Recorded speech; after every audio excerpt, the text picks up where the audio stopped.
Alamin ang latest weather update ngayon dito sa Sir Aris Official Weather News Today. Nakita yan sa layong 685 kilometers silangan po ng Villa Catanduanes at sa salukuyan unlikely pa rin na mababang chance sa mabuo ito bilang isang bagyo ulit. Ito po yung dating si bagyong Kandoy na ngayon ay LPA na lamang.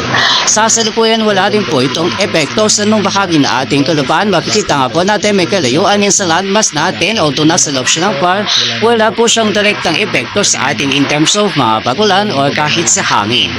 Sa ngayon ay localized thunderstorms po ang pwedeng magdulot ng mga panandali ang pagbuhos ng walang silang bahagi ng bansa. But apart from that, wala po weather system na pwede po magdulot ng mga sustained o widespread na pag-ulan. So, maaliwalas ang papauling sa malaking bahagi ng Luzon at Visayas, and then posible pa rin ang mga localized thunderstorms especially po sa Mindanao. At sa salukuyan nga ay bahagi maulap hanggang sa maulap ang papauli na inaasahan sa maghapon.